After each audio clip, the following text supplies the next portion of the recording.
stage process, and the 4 stages, and until there's an acronym for that, and the 4 stages are trust, influence, leverage and trigger.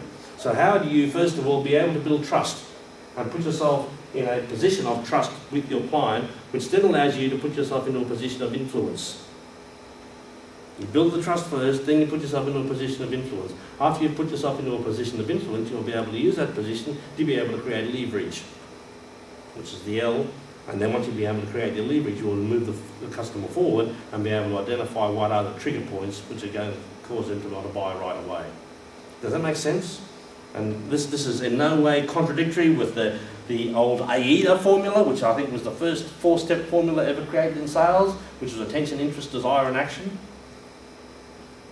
And that's the one that's been out there in time immemorial. And I think we're all aware of that, either through our study or instinctively, but nowadays trust is more important than it has ever been before, and this is because of the global financial crisis. In the past, before the global financial crisis, trust was pretty much taken for granted. Then we had, and actually we had it happen here in Australia before the global financial crisis with the HIH debacle. Do you remember that one? With who was it? Brad Cooper and Rodney Adler and what's his name, Williams, who I think is still in jail. And then we had the financial crisis, and we started having Bernard Madoff being appearing on the television, being taken off to jail in handcuffs. We had Lehman Brothers, this crashing and burning, and the research that's been done, and actually came out of research was done by 2 gentlemen by the name of Gostick and Elton, who have researched what incentivises people and what causes people to want to stay with an organisation.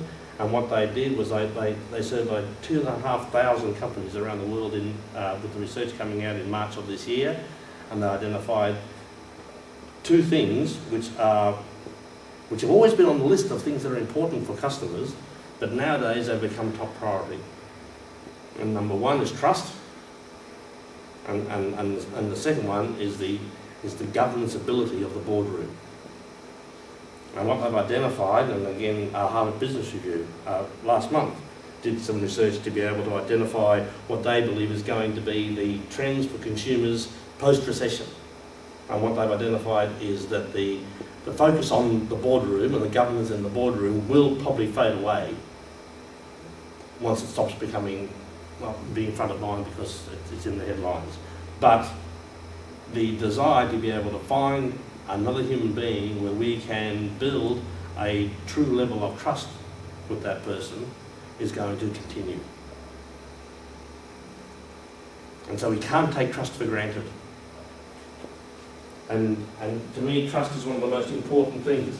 And I've actually identified a thing that I call the trust levels. There are 6 levels of trust. And I quite often challenge salespeople and mostly sales leaders by asking them, at what level of trust are you at, or what level of trust are your clients, do your clients give to your staff? Here are the different levels of trust. First level of trust is called the salesperson level of trust. And to me, that's not really trust. All they do is they trust you to act like a salesperson. They trust you to say whatever you feel you need to say to try and convince them to buy whatever they're trying to sell you. That's the only trust that you've got. Next level is the supplier level of trust. They actually they trust you well enough